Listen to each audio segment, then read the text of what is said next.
Assalamualaikum warahmatullahi wabarakatuh. Kami dari kelompok 3 yang beranggotakan Laila Isnawati Sholihah, Nur Muhammad Teguh, dan Retnawati ingin mempresentasikan hasil diskusi kami yang bertemakan analisis penentuan kegiatan ekonomi dan pendapatan nasional. Saya Laila Isnawati Sholihah, NIM 630402000010. Penentuan kegiatan ekonomi. Menurut pandangan klasik, dalam suatu perekonomian yang diatur oleh mekanisme pasar tingkat penggunaan tenaga kerja penuh akan selalu tercapai. Pandangan ini didasarkan kepada keyakinan bahwa dalam perekonomian tidak akan terdapat kekurangan permintaan. Apabila produsen menaikkan produksi atau menciptakan jenis barang yang baru, maka dalam perekonomian akan selalu terdapat permintaan terhadap barang-barang itu. Keyakinan ahli ekonomi yakni bahwa penawaran akan selalu menciptakan permintaan dengan jelas dilihat dari pandangan Jean-Baptiste Say, seorang ahli ekonomi klasik bangsa Prancis. Ia mengatakan, penawaran menciptakan sendiri permintaan terhadapnya. Hal-hal yang berhubungan dengan pandangan klasik. 1. Faktor-faktor produksi menentukan tingkat kegiatan ekonomi dan produksi nasional. Perekonomian tidak menghadapi masalah permintaan yang berarti segala barang yang diproduksi akan dapat dijual. Tingkat produksi nasional dan tingkat kegiatan ekonomi ditentukan oleh faktor-faktor produksi yang digunakan. 2. Penawaran uang, kegiatan perekonomian dan tingkat harga. Ahli ekonomi klasik menunjukkan bahwa peranan uang dalam perekonomian adalah netral, yaitu perubahannya tidak akan mempengaruhi produksi nasional. 3. Peranan pemerintah dalam perekonomian. Ahli ekonomi klasik tidak menyetujui campur tangan pemerintah yang aktif untuk mengatur kegiatan perekonomian. Tingkat kegiatan ekonomi negara. Berdasarkan teori ekonomi klasik, maka tingkat kegiatan ekonomi negara ditunjukkan oleh 1. Jumlah dan kualitas tenaga kerja yang tersedia dalam perekonomian. 2. Jumlah dan jenis kekayaan alam yang akan digunakan. 3. Tingkat teknologi yang digunakan.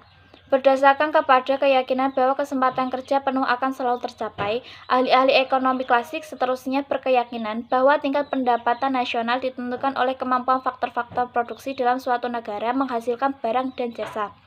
Semakin besar kemampuan faktor-faktor produksi menghasilkan barang dan jasa, maka semakin besar pula pendapatan nasional yang diciptakan.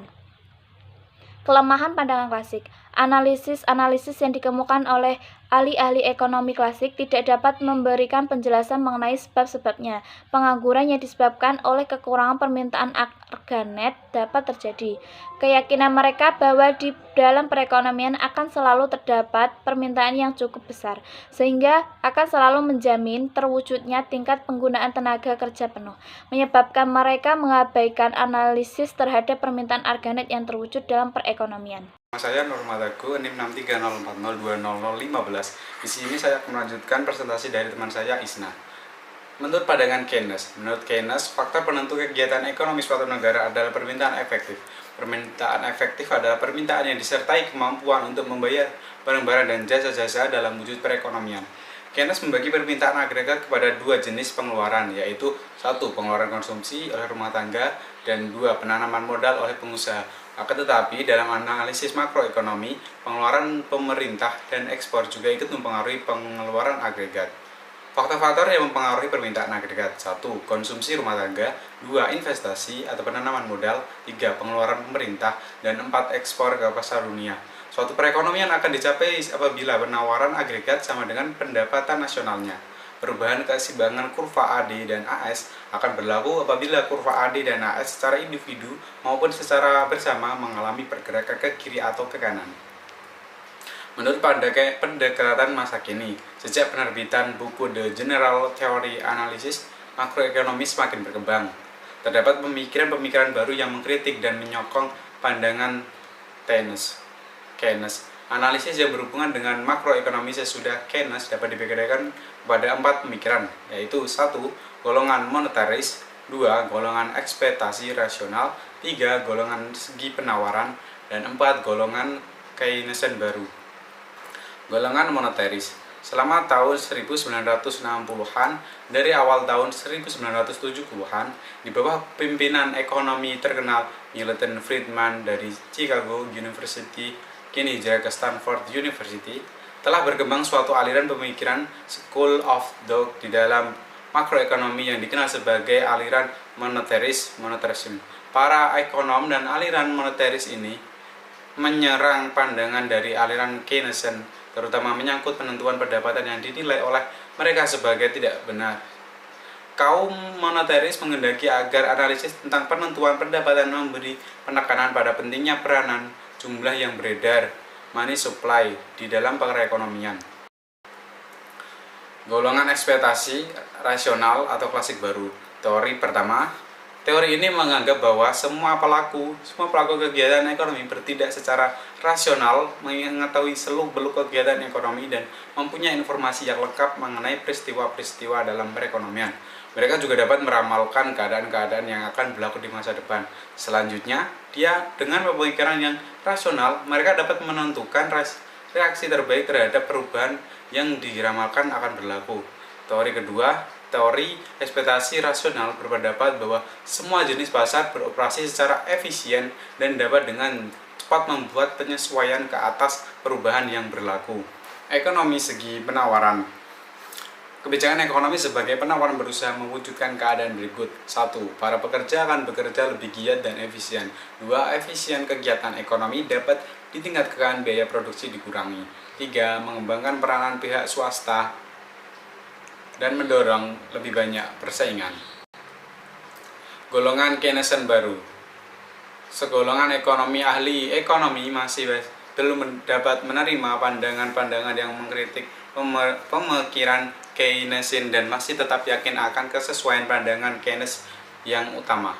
Pada dasarnya mereka belum dapat menerima kritik golongan ekspektasi rasional yang berkeyakinan sistem perekonomian pasar adalah sempurna dan dapat dengan sendirinya membuat penyesuaian sehingga perekonomian cenderung akan mencapai kesempatan kerja penuh. Mereka menunjukkan kelemahan mekanisme dalam pasaran barang dan pasaran faktor yang mengakibatkan penyimpangan yang berkepanjangan dari kesempatan kerja penuh mungkin berlaku. Nama saya Retnowati, NIM 63040200029. Saya akan melanjutkan presentasi dari Muhammad Teguh. Pendapatan nasional. Pendapatan nasional adalah jumlah pendapatan masyarakat suatu negara dalam periode waktu tertentu, atau jumlah seluruh pendapatan yang diterima oleh masyarakat dalam suatu negara dalam jangka waktu 1 tahun. Konsep pendapatan nasional. Ada 6 konsep dalam pendapatan nasional, yaitu yang pertama, Gross Domestic Product atau GDP, yang kedua, Gross National Product atau GNP, yang ketiga, Net National Product atau NNP, yang keempat, National Income atau NI, yang kelima, Personal Income atau PI, yang keenam, Disposable Income atau DI. Tolok ukur keberhasilan perekonomian. Keberhasilan suatu perekonomian akan cenderung memandang konsumen atau rumah tangga sebagai unit dan perusahaan sebagai sektor bisnis, baik di tingkat lokal maupun pusat. Besaran-besaran yang diperhatikan pun meliputi output nasional, pengeluaran konsumsi, investasi agregat, tabungan nasional, tingkat harga umum, inflasi, dan lain sebagainya. Kesempatan kerja, stabilitas harga, dan pertumbuhan ekonomi sering direncanakan sebagai tujuan pembangunan nasional untuk mencegah terjadinya inflasi dan berusaha mendorong pertumbuhan perekonomian. Keberhasilan perekonomian dari suatu bangsa dapat dilihat dari hasil perhitungan pendapatan nasional dan produk nasionalnya. Dari pemaparan-pemaparan yang telah kami sampaikan tadi, dapat diambil kesimpulan, dalam menentukan keseimbangan, analisis Keynesian tidak memperhatikan penawaran agregat, yaitu sikap para pengusaha dalam perekonomian dan dalam menghasilkan barang dan menjualnya ke pasar. Ahli-ahli ekonomi dalam persoalan pertumbuhan ekonomi telah lama berkembang, akan tetapi sampai di mana persoalan tersebut diperhatikan berubah dari waktu ke waktu. Mengenai pertumbuhan ekonomi mulai berlaku semenjak tahun 1950-an. Teori ini yang berkembang merupakan lanjutan dan pendalaman terhadap pandangan klasik mengenai pertumbuhan ekonomi. Dalam uraian mengenai teori klasik telah ditunjukkan bahwa menurut pendapat mereka, tingkat kegiatan ekonomi dan pendapatan nasional ditentukan oleh faktor-faktor produksi yang tersedia.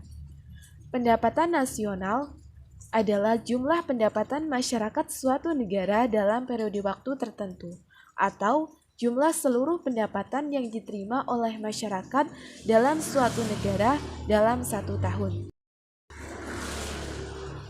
Demikian presentasi dari kelompok kami, kurang lebihnya mohon maaf.